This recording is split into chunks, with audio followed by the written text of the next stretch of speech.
What up, cuckolds? It's your boy the Hater up in this piece, and it's time for another video, and it's time for another edition of my newest series, Wrestler Review, motherfuckers. Maybe I'll spell it like Wrestler Review with like a W for review. It's actually pretty clever. Yeah, the Hater comes up with these ideas on the fly.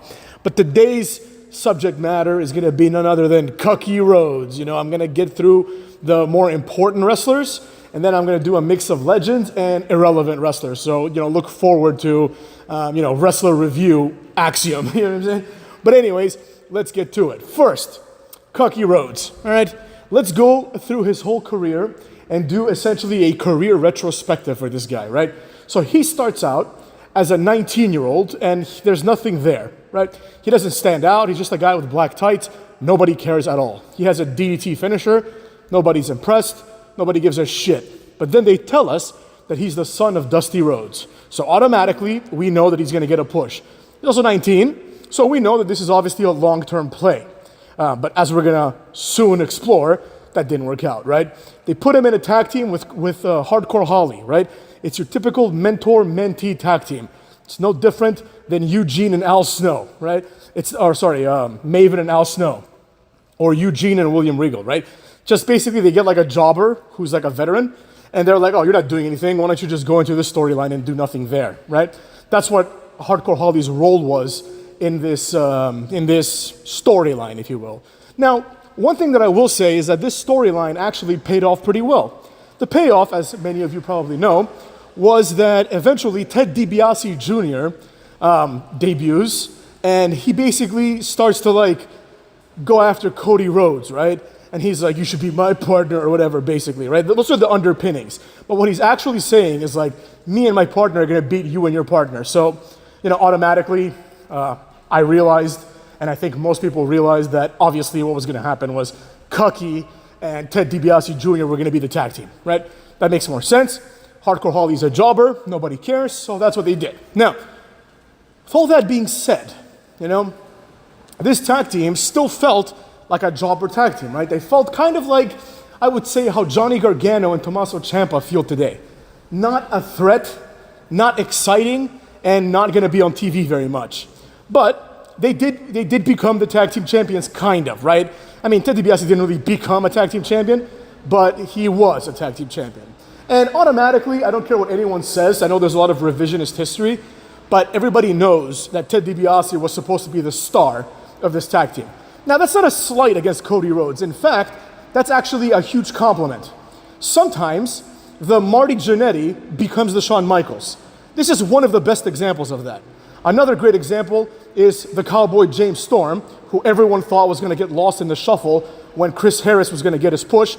He became the Shawn Michaels, and Chris Harris obviously became the Jannetty.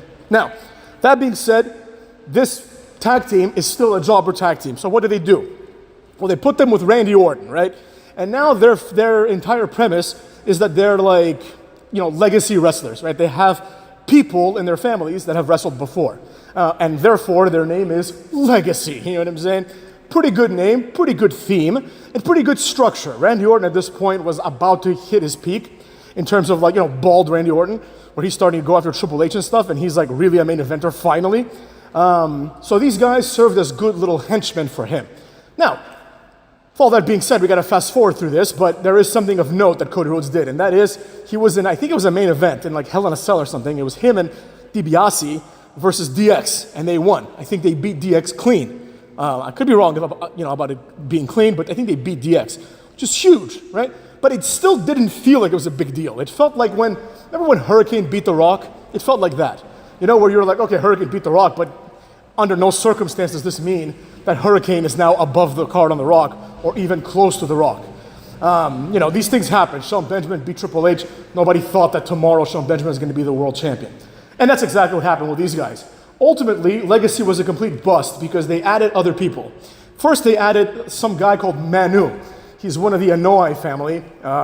He was short and fat and not attractive. And one thing that the other guys had in common were that they all looked great. They were attractive dudes, and they had great physiques, So he just didn't fit at all, He was just like the fat, weird one. He looked like Quasimodo, you know what I mean? And then they had Sim Snuka, who's also related to Jimmy Superfly Snuka. You might know him better as Deuce from Deuce and Domino. So you know this group was filled with jobbers. Long story short, the group starts deteriorating. There's a part where Ted DiBiase basically, it's teased that he's gonna stand up to Orton, and he doesn't. So what happens then is ultimately nothing, and they have a triple threat match. Orton beats them both, right? Pretty much, accepting the fact that they're jobbers. Ted DiBiase goes his own way, and our hero of the story today, Cucky Rhodes, develops a new gimmick. Now, I will say this. At this point, Cucky was really coming into his own. And I believe that the dashing gimmick was the beginning of something amazing, right? The dashing gimmick itself was stupid, but it was supposed to be stupid, right? So we can't hold it against our cuts there, the gimmick was that the divas had voted on who they find the most attractive of the male superstars, and Cody Rhodes had won the poll. So this got to his head, and now Cody Rhodes was giving grooming tips on how to be attractive and how to, get the girls, basically, right? This was cringe, but again, it was supposed to be cringe, so we can't hold this against him, right? A lot of people are like, that was cringe, I hated it, but that was the point. He was obviously a heel. This then leads to a small push for Cucky, right? This was actually pretty cool. This leads to a small push, which culminates in Wrestlemania 25, I believe it was, him versus Rey Mysterio. Great match.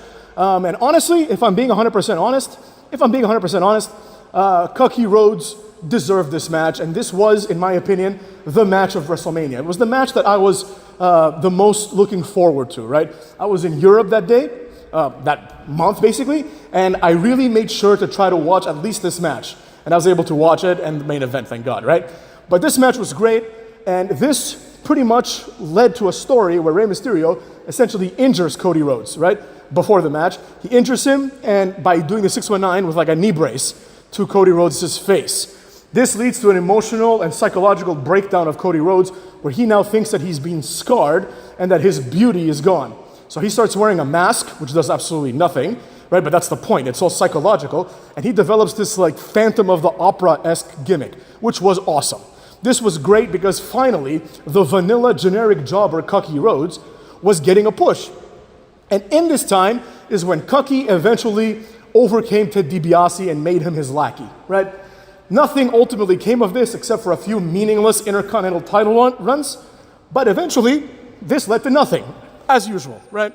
There was a point right before he switched back to being regular Cody Rhodes that at that point he was due for a push and he was gonna get one, right? But that didn't materialize. So this, Cody Rhodes with a mask gimmick ended abruptly and there was no payoff. So that was kind of a bust in the end, but it was for good reasons, right? They thought that Cucky Rhodes was gonna be a huge deal, but ultimately that didn't happen, as we all know. Instead, what happened was Cody Rhodes became a jobber. After several months of jobbing, Goldust and him get put together. And they have a relatively meaningless feud against against the Shield, Roman Reigns and Seth Rollins, for the tag team titles, right? At this point, Roman Reigns and Seth Rollins were new guys. So it didn't really feel like a big deal, right? It's not like, oh, can Cody Rhodes and Goldust beat these guys? Like, we knew these guys were the future, but it didn't matter because they weren't the present, right? So eventually, Cucky and Goldie are able to win, right? Then they lose the titles to the New Age Outlaws, I think, which was fucking awesome, by the way. And then eventually what happens is Cucky Rhodes decides that he sucks, right? That he is not even as good as Goldust. So he becomes Stardust. Now, for those of you that were watching wrestling back then, you'll know that everyone was excited about this. All the neckbeards, I mean. They were like, Cody Rhodes is finally here. Stardust has arrived. Obviously, without any kind of spoilers ahead, everyone that knew anything about wrestling knew that this was the career death of Cucky Rhodes in WWE. So that's exactly what happens. After meaningless matches for a year and a half, Cucky Rhodes asks for his release. Then Cucky Rhodes goes to New Japan, ROH, NWA, he goes everywhere, right? TNA, I think he was there for a short week. And basically Cucky kind of, I hate to say reinvents himself because he didn't do anything, right? But he just reestablishes himself, right? And good for him. Then he starts AEW and we know how that went, right? Now, here's where we get to modern day Cody Rhodes. This is the same guy that was there when Stardust left WWE. It's that guy. The only difference is he has a few tattoos, which are stupid, and he bleaches his hair. Now, Cody Rhodes, as I said, had moments in his career where his career went well, right? And when I say went well, I mean he got a push and he was over. Now, he is artificially over because they're just pushing him to be over, right? Like, if they had brought Cody Rhodes in as a mid-carder, nobody would be clamoring for him, right? Like, if Cody Rhodes came in and not wrestled Seth Rollins at WrestleMania, but he came in to wrestle Otis, and he barely beat Otis, and then he started going after the Intercontinental title, he would not be in the position that he's in, right? In other words, he didn't earn it. Now, wrestling's fake, so I'm not saying he has to earn it. It can be given to you, and that's fine. But the question then becomes, what did Cody do when the ball was given to him? In my opinion, this is where Cucky dropped the ball. First of all, he became a part-timer. This is inexcusable. I know he's almost 40, but it's inexcusable for someone his age and pedigree, right? It's one thing to be Roman Reigns and be like a 5-time champion, have like a 4-year title run, and main event like 7 WrestleManias in a row, and be a part-timer. It's another thing to be John Cena and be a 16-time champion, main event 5 WrestleManias or whatever it was, and be a part-timer. It's another thing to be Cucky, whose entire career basically consists of 2 meaningless Intercontinental title runs and a few runs in different indie companies. But he took the Roman Reigns and John Cena approach, because that's the approach that you take nowadays when you go to the main event.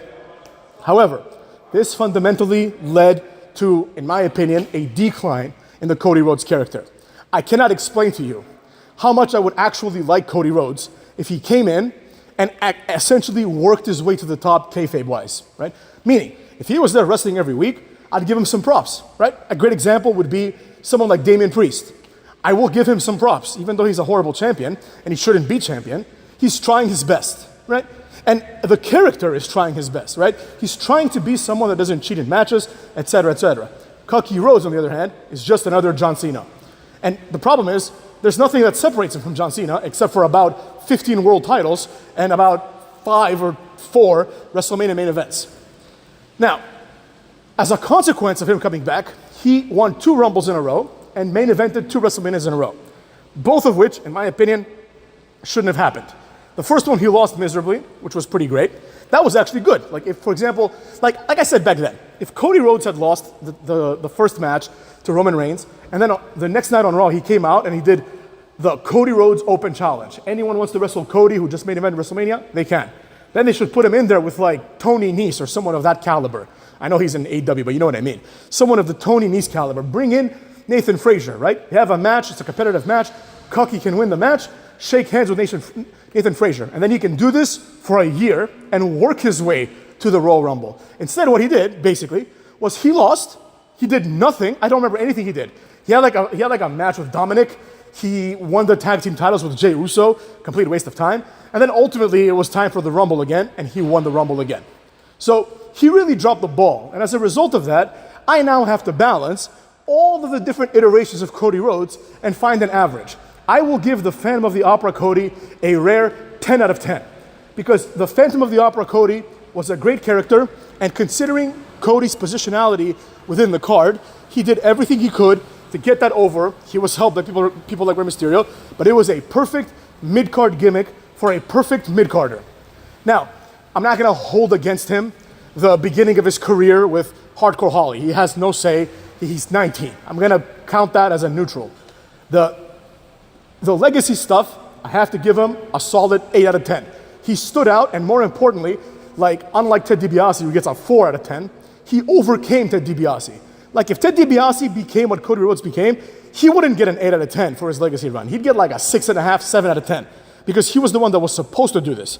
But Cody came out on top. So he gets an 8 out of 10, he gets solid. And now with this return, this is a solid 4 out of 10 for your boy. So what do? We pull out our calculator. 10 motherfucks plus 8 motherfucks is 18, plus 4 is 22. We divide that by 3 and we get to a 7. Then we have to take into account the opportunity cost. Cody's not getting a 7 on this channel. You have to subtract at least 2 points for the fact that he did something horrible. He held up the main event for 2 years. And as a result of his presentation, the fact that Cody Rhodes, unlike Drew McIntyre, doesn't have to go to NXT, really pulls down NXT. So here at the Hater channel, we think of everything. So as a result, the final score for Cucky is 5 out of 10, motherfucks. A 5 out of 10 for his career. I don't care that he won the title, because to me, it didn't feel like a moment. It's kind of like when the Boston Celtics won the world title, the NBA championship last season, and nobody really cared, right? It just didn't feel like anything, right? It's just like when the Chiefs won their third Super Bowl this year. It didn't really feel like anything, right? It didn't feel like it felt when Tom Brady won with the Buccaneers, right? Which felt like a moment. So, for that being said, Cody Rhodes gets a 5 out of 10. That puts him 2 points under Umaga. Maybe I'll do a chart at the end to show like the metrics and to see where we rank people. With that being said, Cucks, this has been Wrestler Review, Cucky Rhodes. But of course, as you're going to see it on the screen, it's going to say Cody Rhodes because that's his name. You know what I'm saying? What can you do, Cucks?